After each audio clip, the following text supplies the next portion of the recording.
Oi meninas, vamos florescer? Eu sou a Manuela Vidal. Eu sou Eli Silveira. E juntas nós somos o Pode Florescer. Um espaço pensado para termos conversas transformadoras. Estamos novamente aqui no estúdio em São Paulo para entrevistar uma atriz formada na Escola de Atores do Wolf Maia, assistente pessoal da Lara Nesteruk. Ela é linda, é bem novinha e é rica, porque ela tem um barco!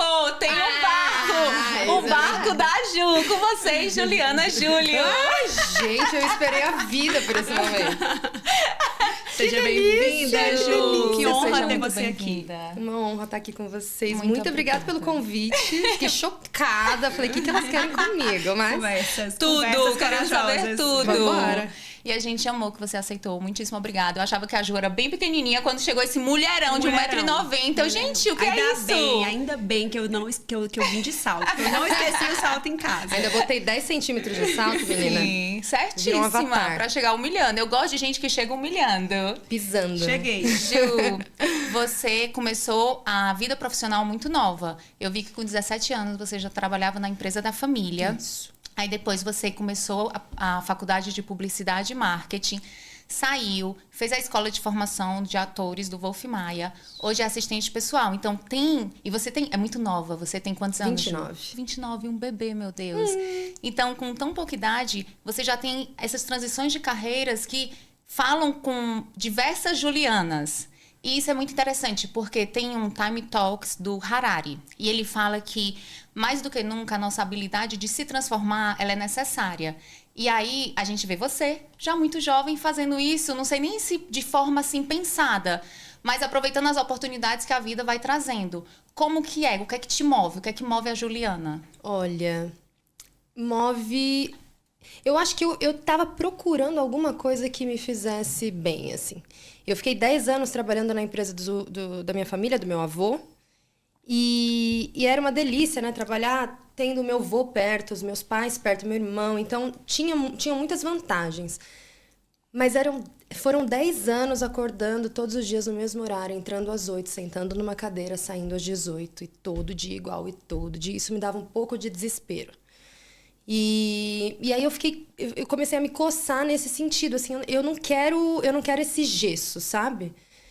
E fui fazer publicidade e propaganda porque não sabia o que fazer, então entrei na primeira faculdade, a galera ia fazer engenharia, ia fazer arquitetura, eu não era de exatas, então eu falei, cara, o que eu vou fazer que é bom e que vai me dar um negócio? Mas aí não tinha nada, eu falei, eu vou entrar em qualquer coisa para não ficar parada. Eu não queria ficar parada porque você parou, a chance de você ficar muito tempo ali... E aí, entrei na publicidade e foi tenebroso. Foi horrível, assim, tanto no sentido de que eu não gostei do curso, quanto de que eu sofri um bullying tardio, assim. De não... Eu cheguei no curso um pouco depois da galera, a galera já estava todo mundo muito amigo. E aí eu sempre fui muito tímida, tinha 19 nessa época, então era mais ainda. Então, eu fiquei meio quietinha na minha, assim, e o curso foi acontecendo, eu não tinha amigos. Então, na hora de fazer trabalho, eu não tinha com quem fazer. E aí, enfim... E aí, eu tava me sentindo, assim, um peixe fora d'água ali. E também não tava gostando do curso. E aí, fiz 8, 9 meses. E aí, não me pergunte como, eu falei, eu vou fazer teatro. Não sei de onde isso veio, não me lembro, muito louco. Eu coloquei no Google, Escola de Teatro Melhor de São Paulo. Olha. E aí, apareceu a Escola de Atores Wolf Maia. Falei, cara, bom, isso aqui. Liguei lá, falei, como que eu entro aí? Ela falou, tem que fazer um teste. Falei, fodeu. Eu nunca fiz. Nem peça na escola, eu não vou passar. Aí eu vi a mensalidade. Falei, tem que querer demais ser atriz, né? Mas beleza. Aí fui fazer, então, Macunaíma, que é uma escola de teatro aqui de São Paulo também, pra eu conhecer um pouco desse universo, pra eu poder fazer o teste. E aí, amei, assim, é uma coisa muito louca. Na época eu falava que todo mundo tem que fazer teatro. Hoje eu já acho que não precisa. Mas é uma experiência muito legal, principalmente pra idade que eu tava, de descoberta, sabe? De expandir também essa coisa da timidez, sabe? Então foi muito bom pra mim. Eu conheci muita gente diferente das que eu costumava conviver. Foi muito legal. E aí, então, fiz uns 6 meses de Macunaíma e fui fazer o teste do Wolf, então. E aí passei, entrei, fiz vários anos de Wolf. Depois fiz vários cursos soltos de teatro, dos professores mesmo que davam cursos fora. E fiquei nesse mundo por uns 6 anos, assim. E eu amava. Só que o teatro é bem complicado, né? Porque o teatro é muita relação, assim. É triste, sabe, o que acontece. Porque, óbvio que o que tá lotando plateia é a peça comercial. E é como tem que ser, é o que tem público mesmo. E a gente tá ali estudando Tchekhov para apresentar para os nossos pais. Então, eu comecei a ver de perto como esse universo é complicado, assim. Então, eu falei, cara, eu não amo isso aqui como as pessoas que estão aqui amam. E aí, isso me ajudou, foi importante. Foi importante, foi maravilhoso, foi uma época muito importante na minha vida. Mas eu falei, cara, não é isso. E aí, enfim, nesse tempo, continuei trabalhando com a minha família. E saí do teatro depois de um tempo. Saí não, né? Eu formei nos cursos que eu fiz, mas não quis trabalhar com isso, não quis ir atrás disso. E aí falei, vou fazer um curso de design de interiores. Assim, sabe? Eu fui pescando coisas bem aleatórias. Adoro! E aí eu amo isso também, então fiz um curso à distância, fiz um tempo, aí parei. Falei, cara, não é possível, vou ter que fazer. Porque eu não gostei de fazer à distância, queria fazer presencial. Falei, tá, já eu faço presencial. E fiquei nessa. E aí, de repente, aconteceu de a Lara... A coisa com a Lara foi muito súbita, assim, muito sem querer.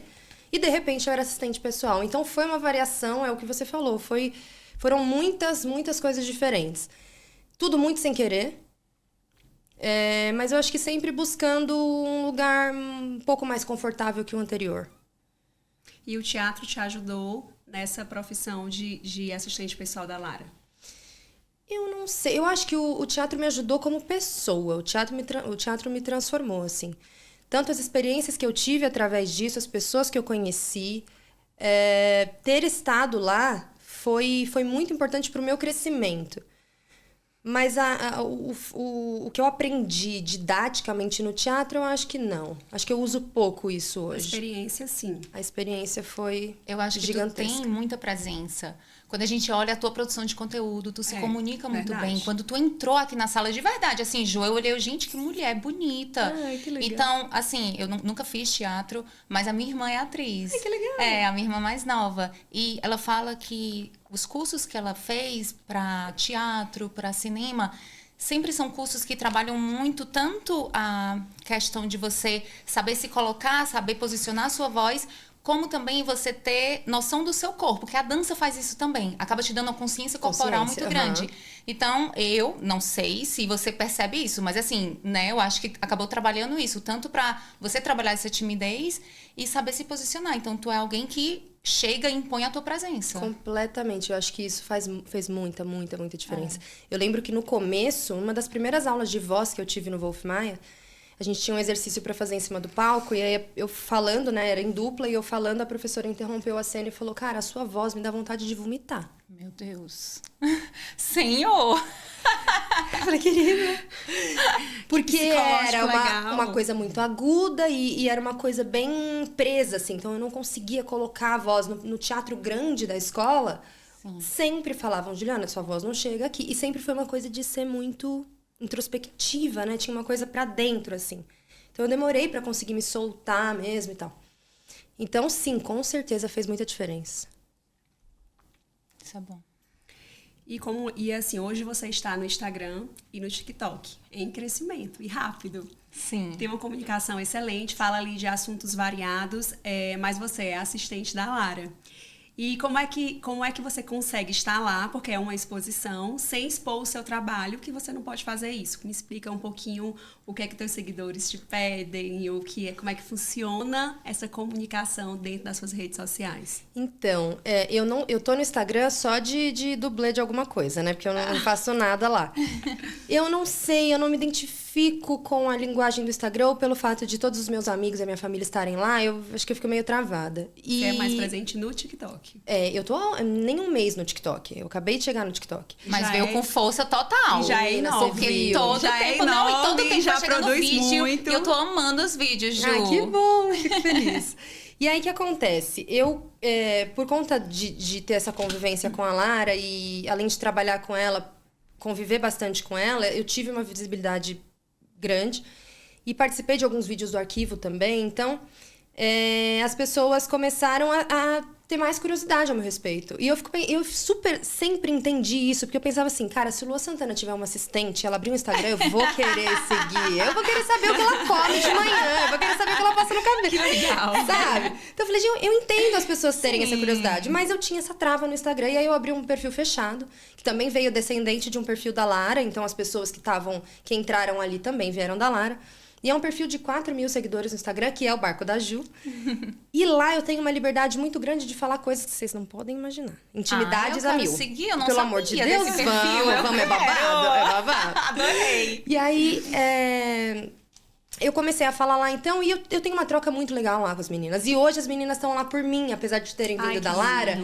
Existe, elas sempre falam, eu vim pela Lara, mas eu fiquei por você. Então foi legal criar essa galera que tá ali me assistindo, que gosta de mim, independente da Lara, porque eu nem falo da Lara lá. Porque senão pode sair. Exatamente, Se exatamente. Não, hoje em dia a pessoa que não gosta não fica. Não fica, e não tem que ficar mesmo. E aí eu falei, cara, e as meninas sempre, Ju, você tem que postar, posta o que você faz aqui lá no seu. E eu, gente, não consigo. E aí um dia a gente começou a falar de TikTok. Não, posta no TikTok. Eu falei, cara, quer saber? Eu não vou usar o meu TikTok, não. Eu vou abrir como se fosse um TikTok do barco. E vou jogar um negócio lá. E teve um dia que eu falei com ela sobre o Rômulo Estrela ter passado maquiagem no rosto. Eu vi. Um babado, menina. E aí eu peguei e falei, quer saber? Me dá essa story aqui. Peguei, cortei, arrumei, juntei e falei, vou jogar isso no TikTok. Joguei. Falei, cara, eu vou fazer Eu tava viajando, eu falei, vou mostrar o que eu trago na necessaire e tal.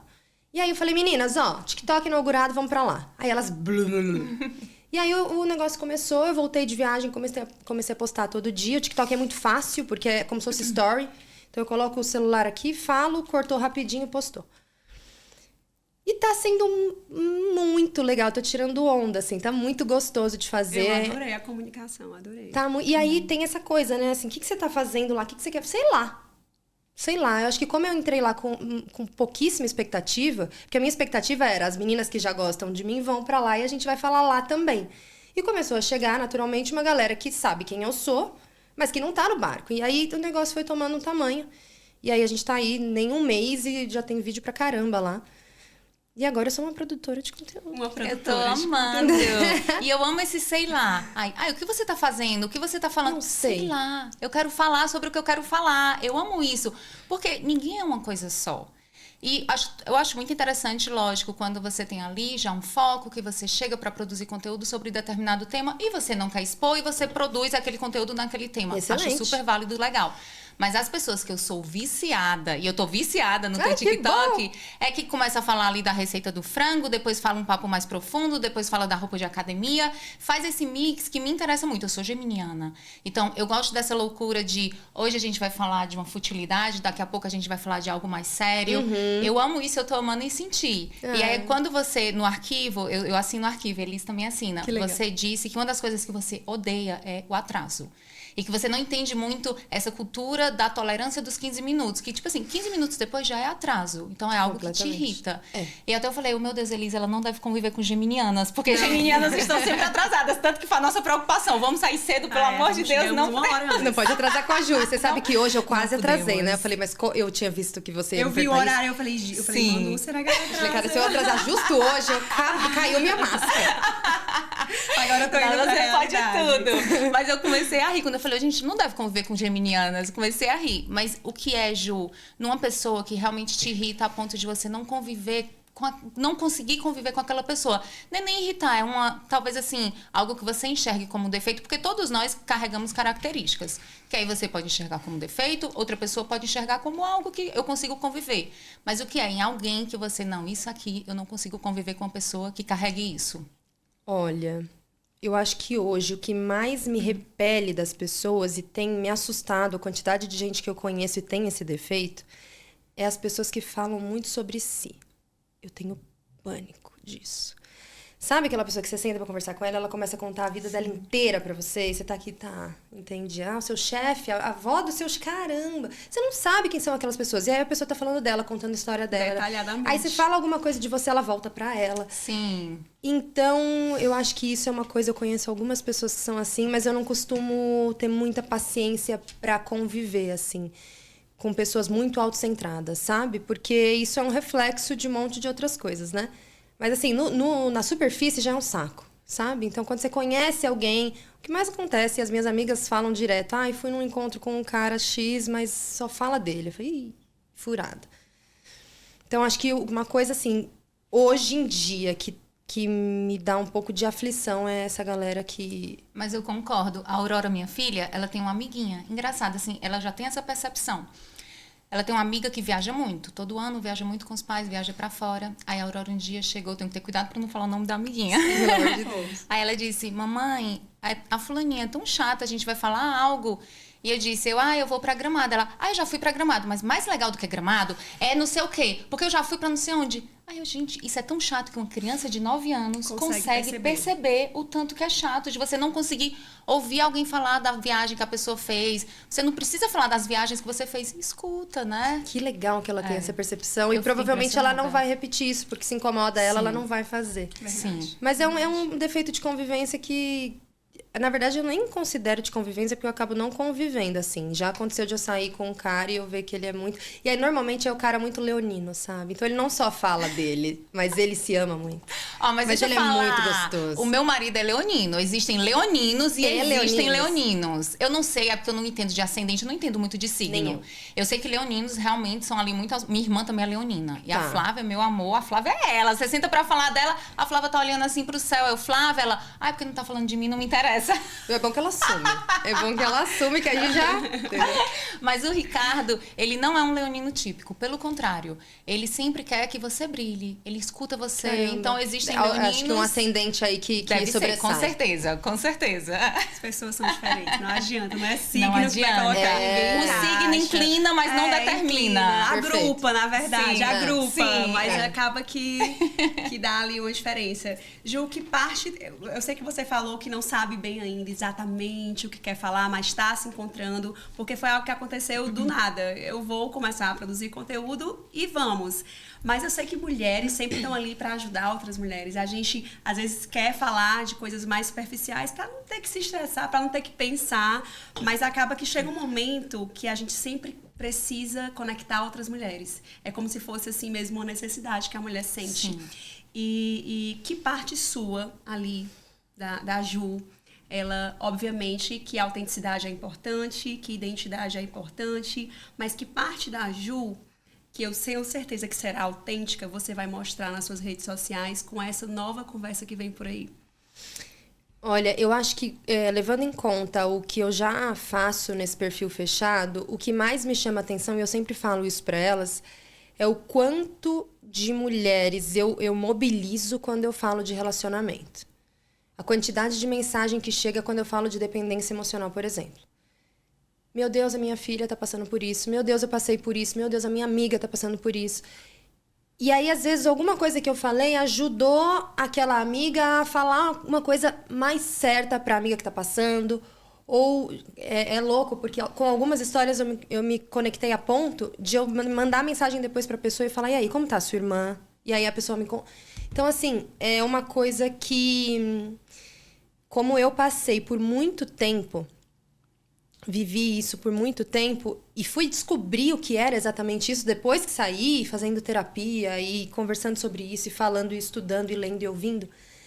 Eu acho que é uma coisa que eu tenho a acrescentar, assim, mas eu não tô com esse objetivo específico, sabe? Eu sei que isso conecta e que bom que conecta, e eu quero muito que o dia que eu falar abertamente sobre isso, ajudar a quantidade maior de pessoas possível.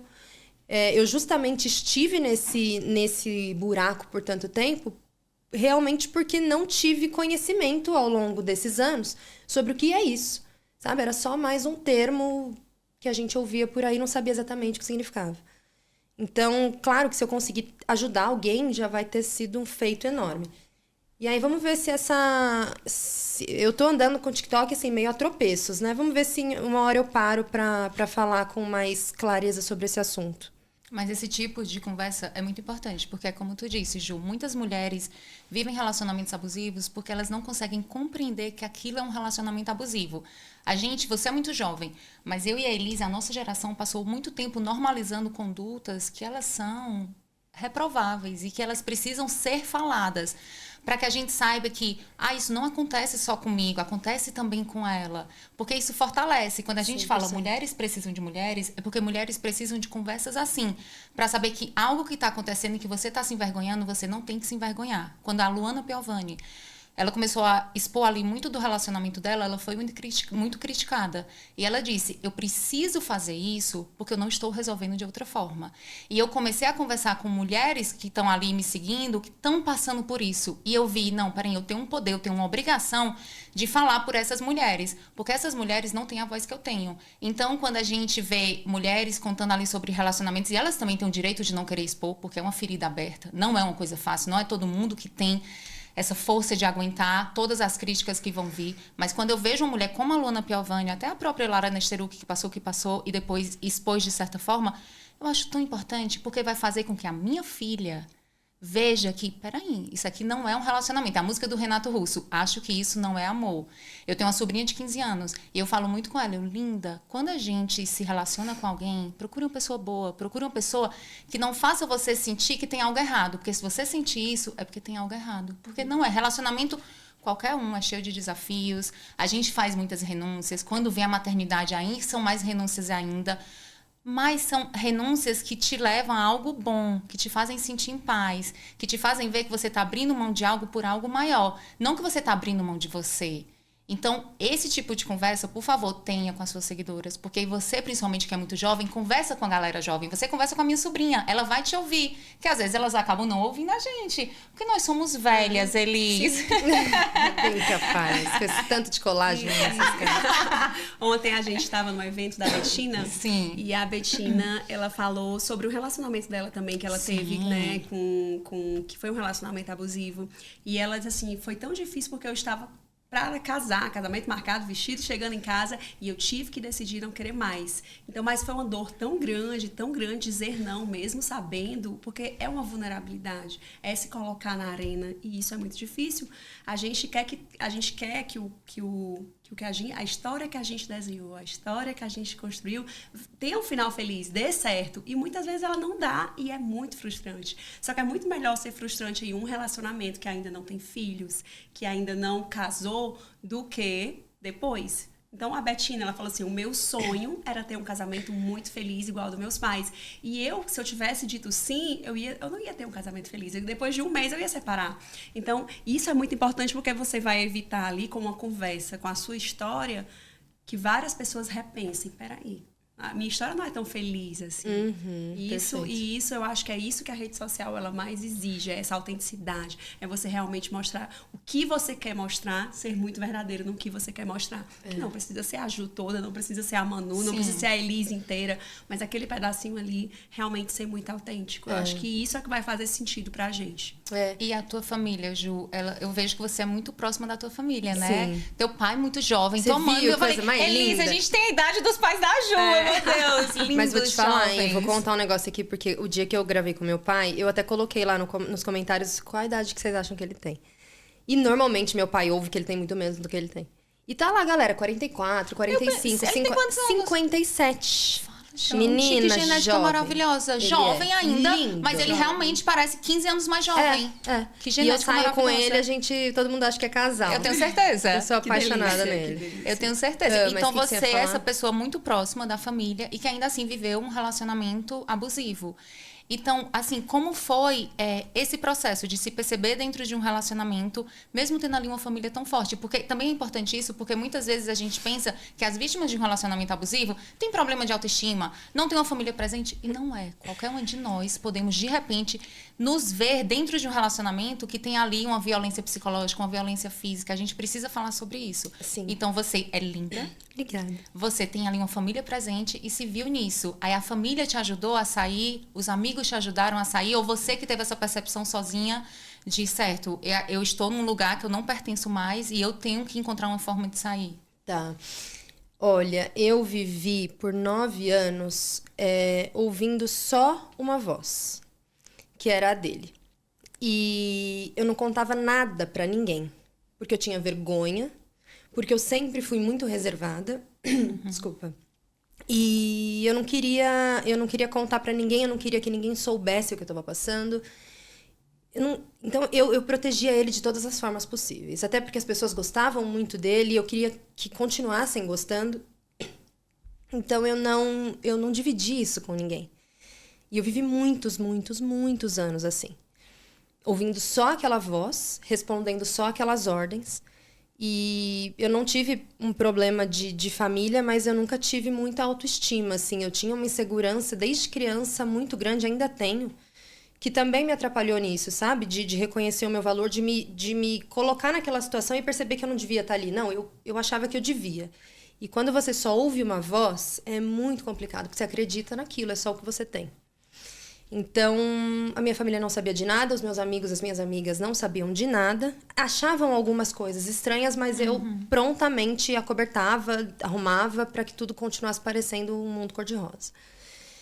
E aí foi quando eu comecei a trabalhar com a Lara, que a Lara é muito... Se ela sentar aqui, em 10 minutos ela já sabe todas as mazelas da sua vida, da sua e do moço e da moça. Então, rapidamente ela já começou, e aí? E começou a conversar comigo. E eu não sei por que eu me senti à vontade para contar algumas coisas para ela que eu nunca tinha contado para pessoas que estavam na minha vida há muito tempo. E aí ela começou a achar aquilo tudo muito esquisito. Até um belo dia, acompanhando, e aí a gente foi ficando amigas, porque a convivência é muito grande, a gente é muito parecida em muitas coisas. Ela começou a perceber que tinha um comportamento muito estranho naquela coisa, assim, naquela dinâmica, sabe? Então, teve um episódio que a gente passou juntas que ela falou pra mim, você está se comportando como uma pessoa drogada. Você está viciada. E foi um episódio muito marcante porque foi o meu primeiro estalo, assim. Foi o primeiro momento que essa história começou a virar e ela foi a primeira pessoa a ouvir essa história. E foi no rosto dela que eu vi a indignação a respeito do que eu passava. E nesse mesmo dia tinha uma outra amiga que também me ajudou muito nesse processo, que é a Marina Cristofani. E elas começaram a me ajudar nisso, assim, começaram a falar coisas que eu precisava saber. E na sequência eu entrei na terapia. E aí comecei a entender o que eu vivia. E demorei muito. Disso para sair completamente, acho que foi mais de 1 ano. Mas essas foram as primeiras pessoas que souberam. E aí, à medida que a gente... contava para outras pessoas, eu começava a perceber que era tudo muito doido, assim. Então, eu falei esses dias no TikTok, se você tem um relacionamento, tenha uma amiga para contar as coisas que você vive. Mesmo que você não ache que é tão grave assim. Não guarde para você, não acoberte ninguém, ainda que seja para uma amiga. Se não tem uma amiga de confiança, que seja para terapeuta, mas você precisa ter alguém para quem você conte. Porque é nessa bolha que você vive com essa pessoa que você perde anos da sua vida. E eu perdi 9 da minha. E eu costumo falar que eu perdi os 10 anos mais férteis da minha vida. Isso me dói muito. Porque é o que você falou, é a destruição do nosso sonho, né? Então, eu achava que tinha que ser ele. Eu amava loucamente ele. Eu não queria que fosse outra pessoa. Eu queria viver o sonho, eu queria viver a paixão, eu queria viver o amor com ele. Não queria que fosse com outra pessoa. E aí foi depois de começar a entender o que é a dependência emocional que eu comecei a identificar que eu não conseguia respirar sem ele. Então, o que acontecia? A gente brigava demais e aí eu fazia... Começar a ter um sintoma físico. Dor física, total. Tive gastrite nervosa, emagreci vários quilos, cheguei a pesar 54. Hoje eu tô com 59, então você imagina. Fiquei muito magra. Então eu perdi o que eu tava falando. Sim, sobre que ficou muito magra e passou muito tempo entre descobrir... Tava falando do que entre perdeu... entre identificar que estava realmente numa dependência amorosa. E que perdeu os anos até mais tomar uma férteis. decisão de não querer mais. Eu perdi o fio, peraí. Então, vou só te corrigir que você não perdeu seus anos mais férteis. Ju, tu é muito jovem ainda, vai fazer 30 anos ainda. Eu tive a Aurora com 31, eu tive a Serena com 39. Ai, que nomes lindos. Obrigada. Quando a gente é muito jovem, quando a gente tem 20 e poucos anos, a gente realmente acredita que essa entrada nos 30 faz com que a gente já tenha ultrapassado uma fase que a gente não consegue recuperar. Mas não. É lógico que ninguém deve ficar tanto tempo num relacionamento, mas você, assim que se percebeu dentro desse relacionamento, conseguiu sair, você é muito jovem, tem a vida toda. Amém. Tomara que eu consiga realizar os meus sonhos, mas é que dói você... Eu não ter percebido, eu não ter visto aquilo como eu vejo hoje, para ter saído no primeiro sinal. No primeiro... E não foi um sinalzinho, não. O primeiro foi bem alarmante e eu fiquei. E aí era isso. Então, eu lembrei onde eu tava. Era uma coisa de... Quando a gente brigava e tinha esses conflitos, o meu desespero era consertar aquilo, custasse o que custasse. Então, eu podia estar certa, eu podia estar errada, eu podia estar meio errada, eu podia estar muito... Não importava. Eu precisava ficar bem com ele, porque o meu bem-estar dependia do dele e não tinha nada a ver comigo. Então, eu servia, eu fazia tudo o que ele queria.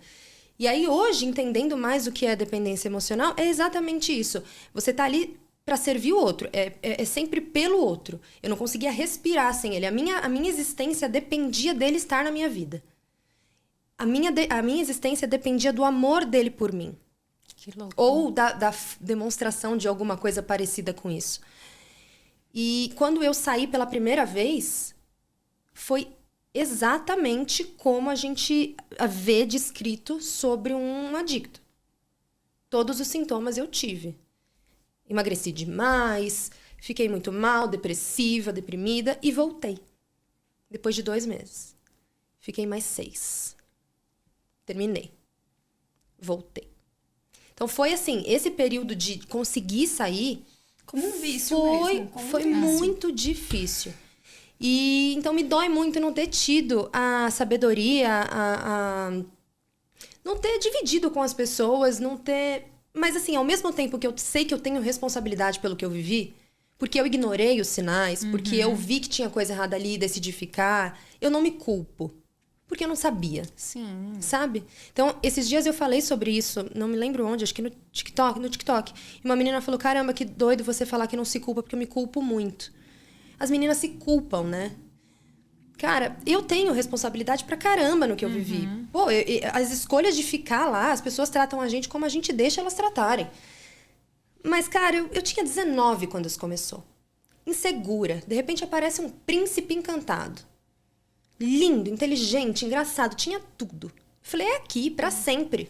Me apaixonei perdidamente. Ju, e o que é que te trouxe de aprendizado sobre autoestima? Porque, assim, a gente sabe que essa dependência amorosa, ela tá muito relacionada com a autoestima que pode ser baixa, porque é uma construção a autoestima. Então, o que foi que tu conseguiu aprender na terapia, junto desse relacionamento, sobre a tua reconstrução da autoestima, para conseguir sair desse relacionamento? Eu sempre tive a autoestima muito baixa, assim. Eu fui uma criança esquisitinha, uma adolescente esquisitinha. Então, eu sempre tive a autoestima baixa. E a minha autoestima, depois de conhecer esse ex-namorado, era completamente atrelada ao que ele me dizia. Porque ele realmente... Ele não fazia o que muitos fazem, que é derrubar. Ele me colocava lá em cima. Porque também faz parte da montanha-russa do relacionamento maluco, é do né? ciclo de violência. Então ele me elogiava como nunca ninguém na vida fez. Então, eu dependia dele, sabe? Quando eu terminei com ele oficialmente, eu falei, cara, quem vai falar que eu sou tão bonita quanto ele falava? Ninguém vai falar igual ele falava, sabe? Então eu percebi que eu meio que, nesses anos todos, tinha essa relação também de dependência nesse sentido. Eu não tenho uma super autoestima hoje, mas acho que tô crescendo nesse sentido. Agora, o que me fez sair, eu acho que não foi nem uma coisa de autovalorização e autoestima, não. Eu acho que foi realmente entender onde eu estava, ver que eu estava perdendo anos da minha vida, perceber que os meus sonhos maiores estavam cada vez mais distantes enquanto eu estivesse ali. E entender que era só no band-aid puxado. Se não puxasse esse band-aid... E graças a Deus eu tive pessoas que interviram, que me ajudaram, que me apoiaram. Fiz terapia, senão eu estava lá até hoje, com certeza. Que bom, Ju, que você conseguiu sair. Amém. E é isso. Ontem também no evento, a Betina falou muito sobre... a gente ali olhar um relacionamento como fosse uma novela. Porque a novela tem muito esses altos e baixos, esse amor, Sim. essa traição, e esse volta, e esse acaba. Então, a gente cresce, a gente cresceu. Ela não sei, mas eu cresci assistindo novela. Você tá doida? Eu sou a maior fã do Manuel Carlos. E qual era o casal que a gente mais amava? Era o mais complicado. Era o que não dava certo. Então, querendo ou não, a gente vai trazendo isso pro consciente, pro inconsciente da gente, ali adolescência e vai à procura de um relacionamento desse também. E acho o máximo, aquela paixão aguda. É porque normalmente quando a relação tem essa paixão muito forte que te leva pro céu, ela também tem uma desgraça também que te leva pro inferno. Sim. E era isso que eu vivi. Então eram palavras de declaração de amor constantes. Mas quando tava lá embaixo, era um terror. Então, essa coisa do relacionamento montanha-russa é muito viciante. Muito viciante. E aí você vai envelhecendo, vai amadurecendo, na verdade, e você vai entendendo que o amor é calmo.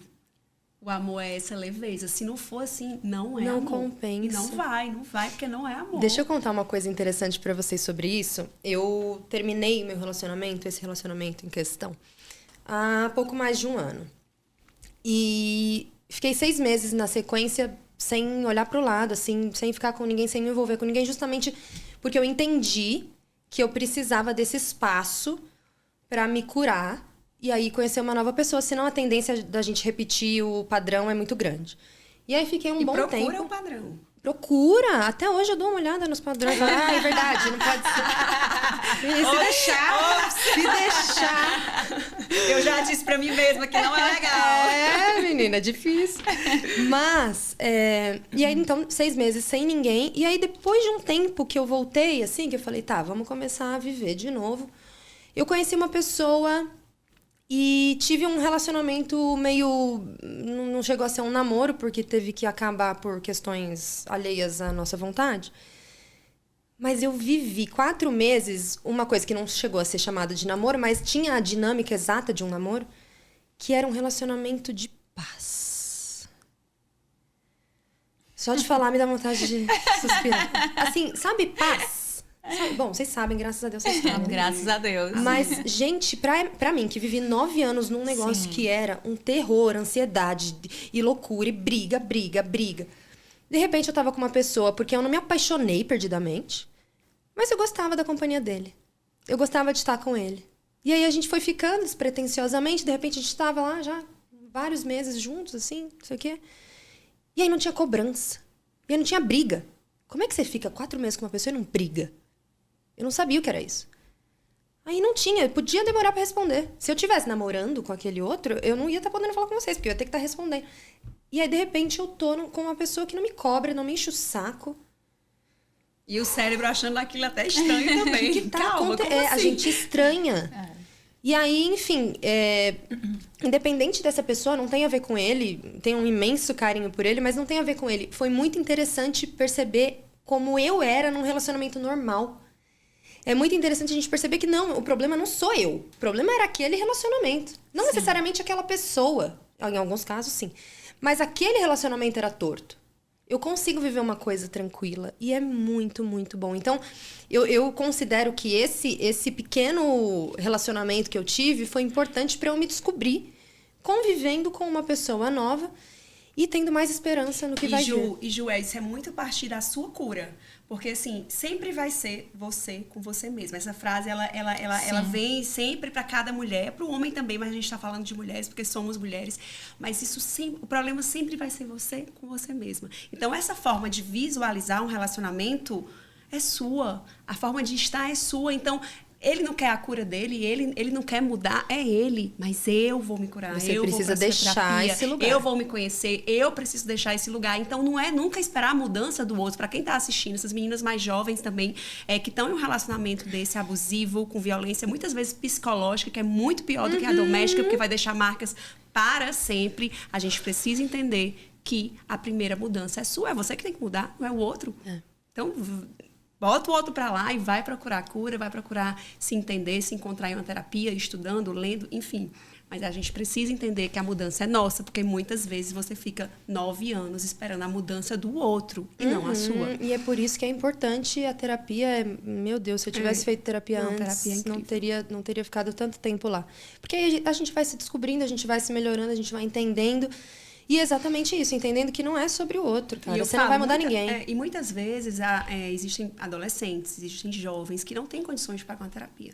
E aí a gente tem que entender que existem outras formas de eu entender como é que funciona. Quando eu assisto o seu Instagram ou o seu TikTok e você vem com essa história, tudo bem. que eu não passei pela experiência, mas posso sim identificar alguns pontos que eu vou me identificar que parece com a minha história também.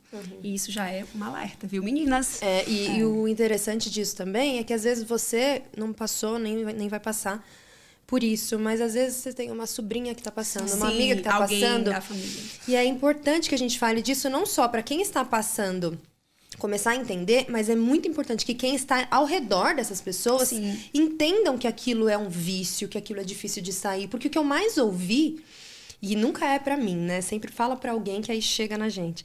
Era, ela tá lá porque ela quer. Porque não consegue sair? É só bloquear. Se fosse fácil assim. Nunca é fácil. Não é. Nunca é fácil. Eu assisti uma série no Netflix que a mulher teve um homicídio. E ela tinha 4 amigas muito próximas. E acabou que o marido matou a mulher. Grávida. Essa série é super interessante. Porque ninguém sabia o que era. Ninguém sabia com quem tinha matado. Ficaram investigando. Até que descobriram que tinha sido o marido.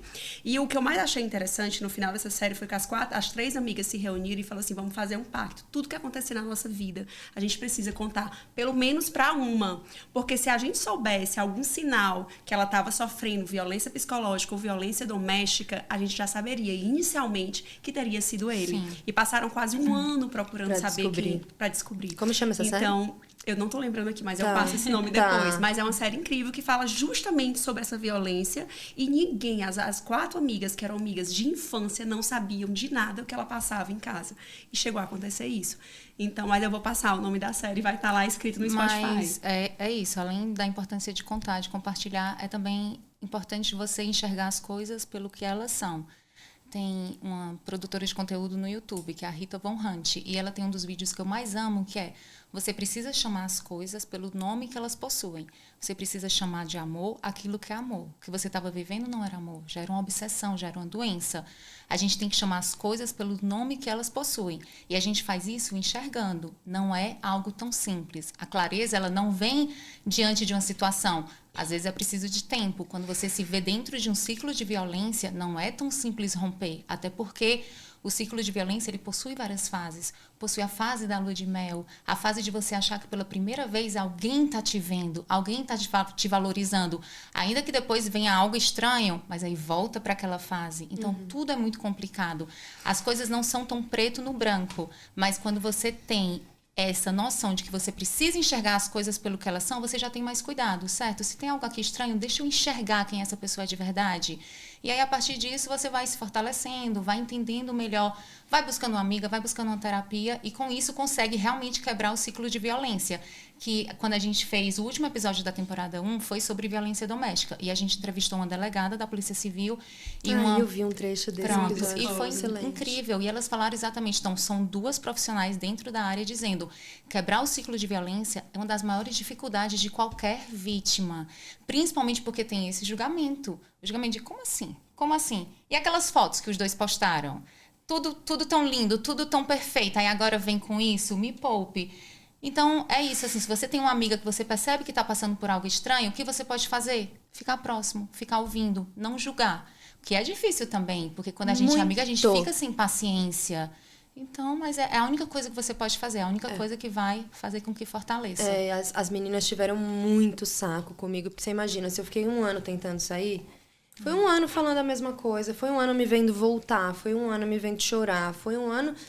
E é muito difícil estar do lado, eu sei, é cansativo. Eu tinha uma hora que eu falava, cara, eu tô triste, eu quero falar, mas eu não vou falar para as mesmas pessoas as mesmas coisas. É cansativo, porque tá muito claro para quem tá de fora. Você precisa bloquear, terminar, sair. Seja prática. Pois é muito simples para quem tá de fora, mas é o vício, cara. Não é assim, não é jogar fora a cocaína e seguir a vida. Você vai dar um jeito de ir atrás depois. Então, tem que ter paciência demais pra estar perto. E aí, agora, ainda sobre homens, mas num papo mais leve. Tu disse que um dos teus vídeos do TikTok foi analisando a questão da maquiagem no ator Rômulo Estrela, não é isso? E o tanto que aquilo te chocou. E me choca também, porque... Eu não sei, eu acho que existem, lógico, a masculinidade, a feminilidade são construções, mas existem certas construções que fazem sentido. E aí, depende de cada um. Então, isso da virilidade do homem é algo que faz sentido pra mim. Eu quero um homem forte, eu quero um homem viril. Quando, de repente, eu vejo ali um homem se maquiando e sendo muito delicado, eu não sei, eu vou achar meio broxante aquilo. Eu vou dizer, tá, não é pra mim. Perfeito. E quando tu fez esse vídeo, eu lembrei, eu não sei se tu já assistiu Sex and the City. Sim. Pronto, tem um episódio, é bem antigo, é um dos primeiros episódios, que a Charlotte, ela tem um amigo que ela pensa que ele é gay. E aí ela começa a fazer vários programas com a amiga e depois descobre que ele não é, porque ele tenta beijá-la. Aí ela, como assim? Ele, não, eu estou aqui porque eu estou interessada em você. E aí eles começam a se relacionar. Ela, não, vou dar uma chance porque ele é muito legal, tem tudo a ver comigo. Até que eles estão na cozinha do apartamento dele, aí aparece um rato, aí ela dá um grito, ela, ai, um rato! Aí quando ela olha, ele também sobe no banco e, ai, um rato! E ela, nesse momento ela percebe que não é Não tem possível chance. se relacionar com um homem tão delicado, ainda que tenham várias coisas em comum. Sim. Aí o que é que num homem atrai a Juliana, deusa maravilhosa? Olha, menina, eu vou te falar. Esses dias eu falei disso no TikTok, que o Lucas Scudeler, que é um cara que eu descobri sem querer no Instagram, assim, eu vi um Reels dele, e de repente comecei a passar. Falei, cara, esse cara fala tudo o que eu penso. E aí eu vi um vídeo que ele definiu 5 principais virtudes do homem, que são força, disciplina, ambição, liderança e honra. E eu fiz, uau, é isso. Então, acho que são as 5 características mais importantes e é o que eu busco num homem para me casar e ser pai dos meus filhos. Agora, se puder vir com um tanquinho, eu não vou reclamar. Pra combinar com o seu, né? Não, meu gente, amor? eu queira Pra ser combinar. exigente. Não, É que eu ela queira tem ser um tanquinho, exigente. ela tem um tanquinho. Aí tem que combinar, né, Ju? Então, menina, não tem como. Eu procurei uma caneta pra anotar, mas eu vou depois anotar. Eu te falo, depois você Tá anota, mas vou certo. falar de Eu novo. amei. Força, Força. ambição, disciplina, liderança e honra. Amei. Pra mim tá resumido aqui. Então tem o negócio de óbvio, a gente quer uma pessoa bonita, quer, mas não é o mais importante pra gente. Sim. Eu tenho uma amiga que fala assim, Yara, mas ele é feio. Eu falei o nome dela. Ai, meu Deus! Então não conta a história. Namorado de fulano, não, namorado de fulano de tal. E aí eu falei, Yara, ele é feio. A Yara, mulher, mas isso pra mim é qualidade. Pra que tem que ser bonito? Dá muito trabalho. Dá. Ser feio pra mim tá ótimo. Mas eu vou te falar, homem feio, homem bonito dá trabalho. Homem dá trabalho. Então, não, mas assim, o bonito se dá puder- mais. Será? Mas tem um meme que eu adoro, que fala isso. Que homem feio e homem bonito dá o mesmo trabalho. Você tem que decidir se você quer o bonito ou se você quer ser o feio. E depois, se o feio te fizer alguma coisa, Você vai sofrer pelo feio? Caraca, Eu me você é feio, ainda recuso. fez isso. Não. A minha amiga hoje em dia é qualidade ser feio. Não, eu vou te falar, eu vou chorar, mas eu vou olhar a foto dele e vou falar, caralho, ele era tão lindo. E tem que ser alto, né, Ju? Por gentileza, né? É, A gente tem começa a que conversar ser. com 85, senão não tem papo. Mas assim, tem além de. Falamos do mais importante, né? Mas tem um negócio que me pega, que é o negócio do homem engraçadinho. Sabe o homem engraçado? Sei. Humor. Gente, eu amo uma pessoa engraçada. Isso não é nem só em homem. Eu amo uma pessoa engraçada. Faz bem, né? Faz bem, deixa a vida Sim, leve. sim. Sim. Então, acho que é isso, assim. Resumindo, eu quero só o homem perfeito. Ele tem que ter 5 virtudes, ser bonito e gostoso e engraçado, tá ótimo. E vai dar Mais nada, certo, mais nada, vai não quero dar mais nada. Não, mas casar com um homem que faz você rir é a melhor coisa do mundo. O é tão Ricardo, bom. eu vou fazer 15 anos de casada, agora em novembro.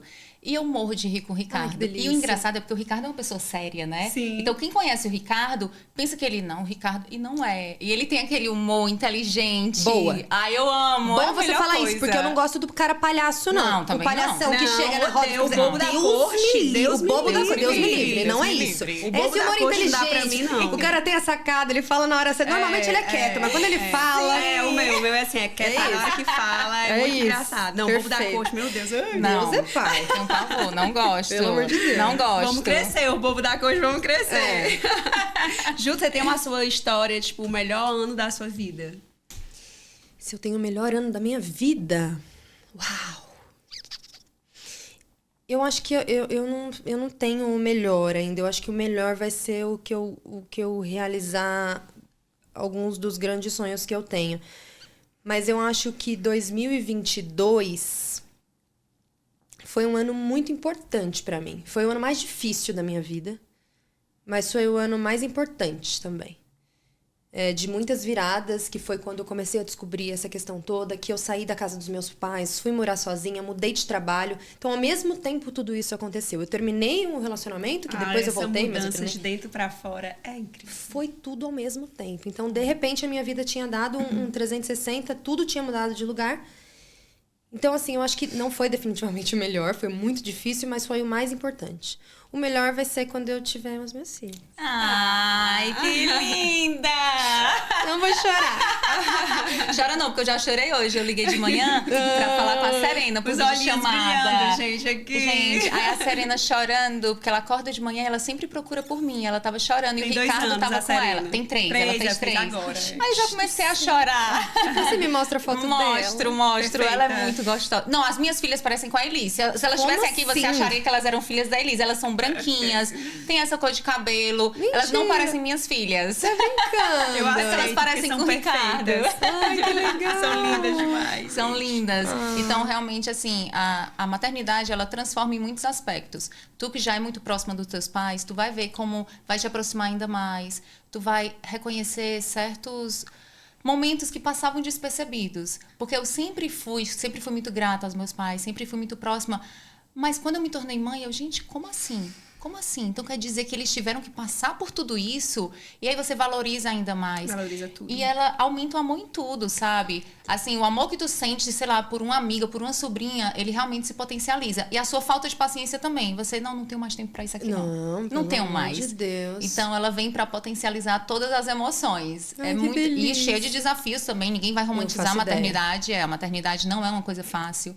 Exige muitas renúncias, não é fácil. A gente se perde ali por um momento, o puerpério é um período muito difícil. Ele sempre brinca que ela... Eu não lembro nem onde é que eu tava. Eu tenho gêmeos.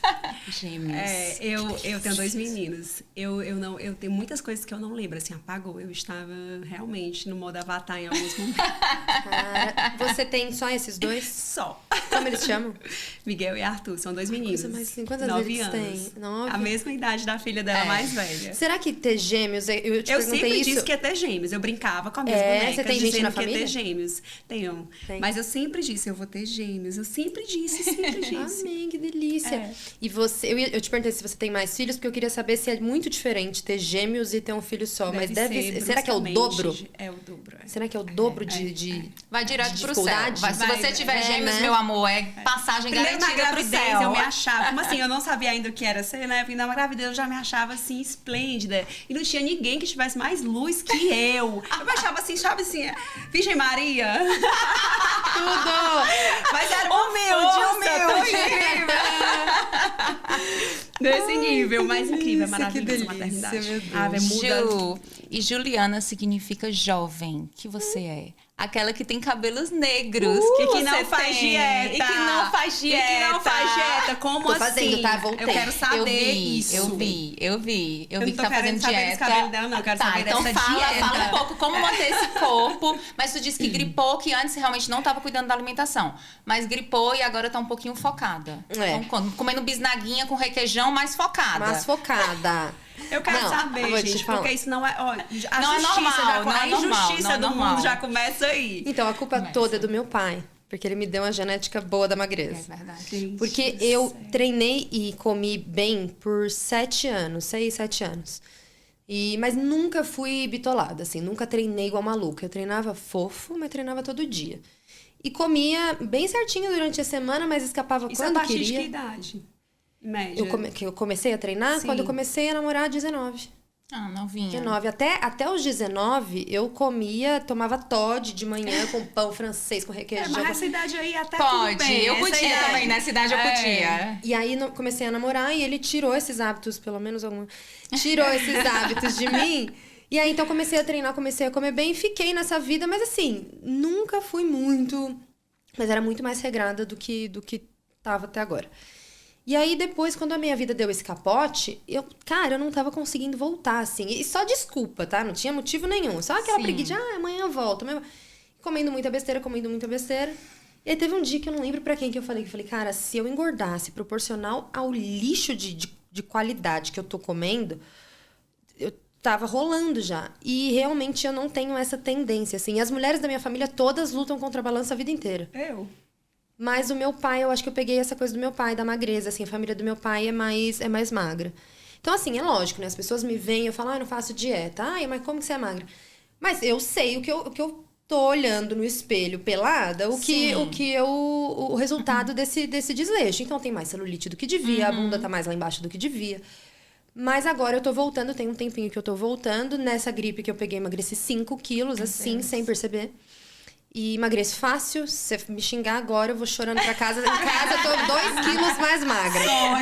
Qualquer coisinha, eu emagreço. Então é isso, assim, eu vou voltar. Eu quero, em dezembro, tá um pouco melhor. E quero fazer isso direito. Porque gente, não tem como. A gente fica adiando a vida saudável, o treino, comer melhor. A gente fica só adiando 1 hora, a gente vai ter que fazer. Então, vamos fazer o quanto antes. E eu gostei que tu falou de hábitos, né, Ju? Que tudo na vida é hábito. Tudo. Então, tu tem essa preocupação ali de construir bons hábitos para ser uma pessoa melhor, ainda mais gata. Essa parte é sua. Mas, sim, então, eu tô exatamente reconstruindo isso. Porque quando eu treinava todos os dias, eu não pensava, hoje eu vou ter que treinar. Eu chegava do trabalho, colocava roupa e ia. Quando eu via, eu já tava lá. Quando eu via, eu já voltei. A Elis, de manhã, ela sempre fala, porque eu só coloco a roupa e vou. A minha luta é muito grande, assim, é um esforço muito Eu imagino. grande. Mas o segredo é não pensar. Se você parar pra pensar, se eu for agora, eu vou voltar às 7h10, aí eu vou pegar... Já era, você não vai. Então, é não pensar. E aí, quando eu treinava todos os dias no mesmo horário, isso me ajudava. Porque eu chegava do trabalho, colocava roupa e ia. Chegava do trabalho, colocava roupa e ia. Hoje, eu vou em horários alternados. Então, isso acaba atrapalhando um pouco a disciplina. Sim. Mas mesmo assim, o negócio é... Em algum momento eu vou ter que ir. Então eu vou quanto antes matar isso, porque aí eu fico o dia leve, sabe? Eu não fico, tem que treinar. Então é isso, e tem faz que fazer, bem, gente. né? Faz bem pra mente, faz bem pro corpo. Você vai envelhecer. Isso aí tem uma resposta em exame laboratorial. Exatamente, A gente tem que fazer. Aí tu treina o quê, Ju? Musculação? Musculação. Aí treina todo dia, lava o cabelo todo dia, porque eu quero saber o segredo desse cabelo perfeito. Por favor, compartilhe agora. Ó, eu voltei a treinar agora. Eu tô treinando de 4 a 5 vezes por semana. Se eu treinar, eu lavo o cabelo. Não tem como, porque aí suou, já era. Se eu não treinar no dia e lavei o cabelo no dia anterior, eu faço um dia sim, um dia não. Mas o negócio do cabelo, cara, eu sempre fui muito cabeluda, assim. Tinha o cabelo cheião desde criança. Sabe aquele rabo de cavalo que sonho. Também tinha muito cabelo na cidade. Sempre tinha. E a gente vai perdendo, né? Eu já tenho muito menos do que eu tinha. Então, a galera perguntou esses dias lá no TikTok, e é uma pergunta bem frequente, assim, o que você faz, como você cuida e tal. Eu falei, gente, eu vou decepcionar vocês, porque é meio que o que tá aqui, sabe? Então, o que eu fiz por um bom tempo foi um cronograma capilar, que eu vi uma diferença muito grande, muito boa no meu cabelo. Mas como eu ganhei muita coisa nos últimos tempos, eu tô tentando usar essas coisas pra depois comprar essa linha que eu sei que faz bem pro meu cabelo. Mas é isso, assim, meu cabelo tem progressiva, de 6 em 6 meses eu faço. Meu cabelo tem secador todos os dias. Tem escova secadora às vezes. Então, meu cabelo é bem maltratadinho, assim, né? Mas ele eu acho que o segredo dele ser um pouco mais encorpado é porque o fio é grosso. Então, além de ter bastante cabelo, eu tenho um fio de cabelo grosso. E aí, ele arrasa corações. Tem que fazer uma equitação, Ju. Tu faz, uma equitação é vida. Então, eu já fiz, eu não vi a menor diferença. Sério? Pois assim, eu tenho problemas com meu cabelo, né? Sempre tive. Assim, minhas irmãs... Seu cabelo é tão lindo. Não, eu tô com escova. Porque sem escova, Jesus amado. É assim, uma coisa terrível. Mas por quê? E, porque ele é aquela coisa que não é o ondulado ele é bonito. armado, Ele é né? armado, Sei. tem Eu muito também. frizz. Eu também. Principalmente em Fortaleza. Então, eu sofro muito. Menina, quando eu vou pra praia, acabou. É outro cabelo. Eu pisei no Rio de Janeiro, no aeroporto, ele já vai... Não, gente, o vento. Aqui a gente sai, o cabelo continua igual. Porque não tem vento. Em Fortaleza, a gente põe o pé na calçada. Parece um furacão com o cabelo. Você já está assanhada. Acabou. Não tem como sair com o cabelo belo em Fortaleza. É outro cabelo. Ju, a gente já tá chegando ao final. Aí eu vou fazer uma pergunta e eles vão fazer outra pergunta. Pra terminar esse encontro com chave de ouro que eu tô amando. Eu queria que durasse mais 1 hora. Amei. Mas ontem, no evento da Betina que a gente participou, a Carol Rache, ela falou um pouquinho. E aí ela falou, eu até anotei a frase, que ela disse assim, e que me fez lembrar de você, por isso que eu anotei. Ela disse que a melhor forma de procrastinar a sua vida é dizer que não tem jeito. Porque pelo pouco que eu te acompanho, já que você começou a produzir conteúdo recentemente, mas você é uma fazedora. você é dado um trabalho que você não sabe naquele momento, mas você vai atrás de descobrir. Você não dá desculpa, você encontra a solução. E é algo que eu admiro muito, porque eu sou, às vezes, muito de encontrar uma desculpa e de, por medo, por vergonha, ficar ali paralisada. Mas no segundo momento, eu vou encarar. Então, eu admiro pessoas que têm isso, que, Ju, tem que fazer isso aqui. E você, tá, como que faz isso? Mas você vai atrás de descobrir. Tu se vê assim, tu se vê dessa forma? Eu acho que sim. E eu acho que essa é uma característica, é uma vantagem de ter a personalidade que eu tenho, mas ao mesmo tempo, normalmente o fazedor não é muito criativo e vice-versa, normalmente. Então eu tenho amigas que têm ideias mirabolantes, mas não conseguem colocar aquilo na prática. Então elas precisam ter alguém perto que coloque aquilo para acontecer. Eu sou zero criativa. Tanto que foi por isso que eu me desesperei fazendo publicidade e propaganda, porque a criatividade o tempo todo, eu não sou criativa. Então, eu acho que eu me dou melhor com o negócio do fazer, sabe? Dá aqui na minha mão. Você teve a ideia? Como é que a gente vai fazer? Beleza, daqui que agora eu vou produzir isso. Eu vou conduzir como que a gente faz, com quem que a gente tem que falar e tal. Então, acho que isso é uma vantagem, mas eu também tenho essa dificuldade em ser uma pessoa criativa e ter ideias e ter... Não é comigo. Mas também sou uma pessoa muito acomodada, né? Então, você falou de acabar não colocando as coisas em prática. Eu acabo fazendo o que me tá estabelecido para fazer. Agora, se é para mim e a minha bundinha tá quente numa cadeirinha confortável, é difícil eu sair. Então, eu sou uma pessoa bem acomodada e eu luto contra isso. Porque senão... eu falei esses dias sobre isso, sobre o tempo no TikTok, né? Se você deixar o negócio passar, o tempo vai te cobrar, sabe? Sim. Então, eu tô tentando me movimentar em algumas áreas da vida justamente pra não deixar, sabe? A gente não sai da zona de conforto e depois se lasca. E é uma luta diária, né? Diária. Mas eu amei o que tu falou, porque eu nunca tinha prestado atenção. E realmente, eu sou uma pessoa muito criativa. Eu não sou tão fazedora, mas eu sou muito criativa. Eu gostei dessa associação. Normalmente faz assim. sentido. Existem os especiais que tem tudo, mas eu acho que a gente pende pra um lado, normalmente. Gostei. Por aí. Mas, enfim, eu quero saber um livro ou uma frase que você possa indicar para nós, mulheres. Eu vou aproveitar que falei de tempo e eu falei dessa frase esses dias, que ela tá bem na minha cabeça justamente porque falei dela. E acho que ela tem a ver com esse negócio que a gente falou de relacionamento. Meio que tem a ver com tudo, né? Que é: o tempo cura tudo, só não cura o tempo que você perdeu esperando o tempo passar para curar o que teria sido se você não tivesse esperado tanto tempo. Que lindo. Que lindo. E eu printei essa frase na minha galeria, eu tinha uns 12 anos, mas eu esqueci de pôr em prática. Então eu fiquei lá deixando o tempo passar em várias coisas. Então eu gosto muito dessa frase e eu sempre me lembro dela pra não deixar, ir atrás das coisas, sair de onde tem que sair, entrar onde tem que entrar. Parabéns. Você tem muita luz, você amiga. fala muito bem. Obrigada. E a gente aprendeu muito hoje. Muito. Eu tô encantada, eu tô apaixonada, Ju. Eu me apaixonei assim que tu entrou na porta. Gente, muitíssimo obrigada, Eu que agradeço. Obrigada. Vamos fazer um episódio 2 na terceira temporada? Vamos, por favor. E deixa eu te falar uma coisa, que eu falei de ter filho. Da Ju. O barco da Ju. Eu falei de ter filho e tal. Você sabe que eu tenho os nomes dos meus filhos definidos desde adolescente, né? O meu filho vai chamar Bernardo. Amo. E a minha filha vai chamar... Serena ou Aurora? Manuela? Não acredito! Te juro, Esse você acredita? significado é tão lindo de Manuela. É lindo e eu amo esse nome desde criança. E aí depois ele deu uma popularizada, né? Foi. E aí eu falava, as pessoas, Manuela tem todo canto. Eu falei, não interessa. Não Eu vou ter a tem. minha Manuela. Tem. E o meu avô, pai do meu pai, chamava Manuel. Então tem tudo a ver. Você acha que a maternidade, ela pulsa forte em você? Completamente. Eu tenho certeza que vai acontecer, se Deus quiser. Ai, Não você vejo será a hora. uma Eu incrível. também Amém. sempre foi muito, muito forte esse meu lado. É muito. E é É o meu maior maravilhoso. sonho, o sonho da minha vida. Vai acontecer, se Deus quiser. Vai sim. Coisa linda. Pois obrigada mais uma vez, Ju. Obrigada a a você você. que chegou até aqui com a gente. Ju, deixa o teu arroba pra quem quiser te O meu acompanhar. arroba no TikTok, por enquanto, é Ah, arroba sim. barco da Ju. Mas daqui a pouco eu posso mudar, porque tem 30 dias que não pode mexer, né? Mas enfim, Juliana Júlio na busca do TikTok aparece. Juliana Júlio no Instagram. E meu WhatsApp... Não, mentira. Eu tenho WhatsApp. Nós estamos ficando poderosas, né? Estamos. Muitas conexões em São Paulo, tô amando. Arrasaram em São Paulo. Então segue lá, gente. Pois um beijo, Ju. Obrigada, meninas. Amei, amei. Um beijo. Até o próximo.